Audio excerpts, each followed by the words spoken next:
Classification of packaging standards.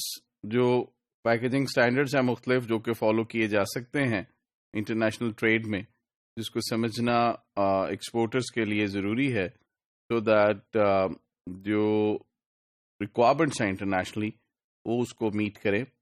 Because ایک fundamental difference ہے local packaging کے لیے اور پیکیجنگ فار انٹرنیشنل ٹریڈ کے لیے. اس کی وجہ یہ ہے کہ جو انٹرنیشنل ٹریڈ ہے، جہاں آپ ایکسپورٹ کر رہے ہیں اور جن ملکوں میں آپ اگر ایک سے زیادہ ملکوں میں ایکسپورٹ کر رہے ہیں تو وہاں مختلف زبانیں بولی جاتی ہیں. تو یہ مشکل ہے کہ ساری زبانوں کی جو میں اس پیکیجنگ کے متعلق انسٹرکشنز دی جائیں.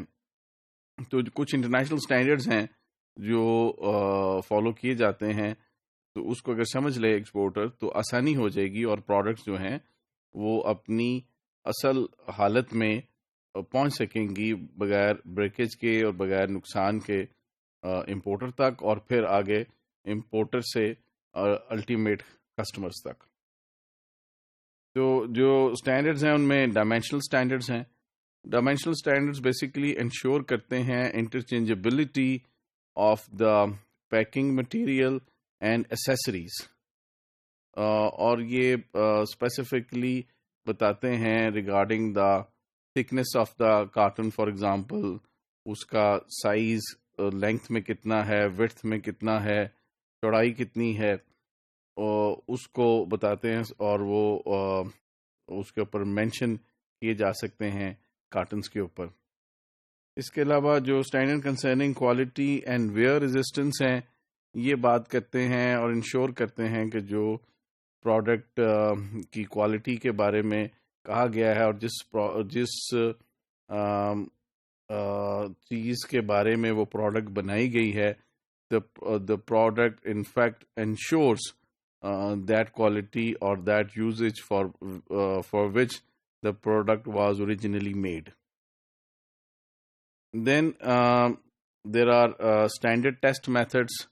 Standard test methods جو ہیں وہ بیسکلی بنائے جاتے ہیں تاکہ various types of packing material جو ہے ان کو ٹیسٹ کیا جا سکے، ان کو کمپیئر کیا جا سکے، ایک کو دوسرے کے ساتھ کمپیئر کیا جا سکے.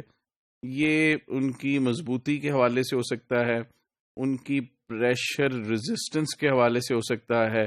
مثلاً یہ دیکھا جائے کہ جو کوروگیٹڈ بورڈ ہے، جس کو ہم گتا کہتے ہیں، وہ کتنا، اس کی جو موٹائی کیا ہے اور اس کی تھکنیس کیا ہے، اور وہ کس حد تک بریکیج کو ریزسٹ کرتا ہے.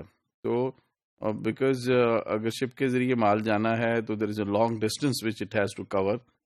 پھر اس کے علاوہ ہمیں یہ معلوم نہیں ہے کہ جو جس ملک میں یہ مال جا رہا ہے اس میں اس ملک کے اندر اس نے کتنا فاصلہ طے کرنا ہے. تو بہتر تو یہ ہے کہ جو ایکسپورٹر ہے اس کو انفارمیشن ہو انفراسٹرکچر کی اس ملک میں اور لاجسٹکس کی ڈسٹریبیوٹرز کے، سو دیٹ وہ ایک بہتر پلان کر سکے اپنی پیکیجنگ کو. کیونکہ پیکیجنگ اٹ سیلف ایک بہت اہم حصہ ہے مارکیٹنگ ٹیکنیک کا، اور اس کے ذریعے ہم انشور کرتے ہیں کہ پروڈکٹ جو ہے پروڈکشن پوائنٹ سے کنزمپشن پوائنٹ تک اپنی صحیح حالت میں پہنچ سکے. تو اسٹینڈرڈ ٹیسٹ میتھڈ کے ذریعے ہم پہلے جو ہے اسٹینڈرڈ ڈیولپ کرتے ہیں، کوئی اسٹینڈرڈ جو ہیں ان کو ڈیزائن کرتے ہیں، اس کو طے کرتے ہیں کہ ہمارا جو فار ایگزامپل بریکیج کا جو اسٹینڈرڈ ہے وہ یہ ہے، اور پھر اس مختلف ٹائپس آف کوروگیٹڈ کارٹنز کو اس اسپیسیفک اسٹینڈرڈ پر ٹیسٹ کرتے ہیں. لیکن اس کے لیے ضروری ہے کہ پہلے ہم ایک اسٹینڈرڈ ڈیزائن کریں، ڈیولپ کریں، ایگری کریں، اور پھر جو ریلیٹڈ کمپٹیٹو برانڈز ہیں یا سپلائرز ہیں ان کے پیکیجنگ مٹیریل کو ٹیسٹ کریں، سو دیٹ ان کا ایک آپس کا کمپیریزن بھی آ جائے اور ان کی مضبوطی کا ایک کانفیڈینشیل معیار جو ہے وہ سامنے آ جائے، اور ہمیں پتہ چل جائے کہ ہمارے جو مطلوبہ معیار ہے اس کے اوپر یہ پیکیجنگ مٹیریل اتر رہا ہے یا نہیں اتر رہا.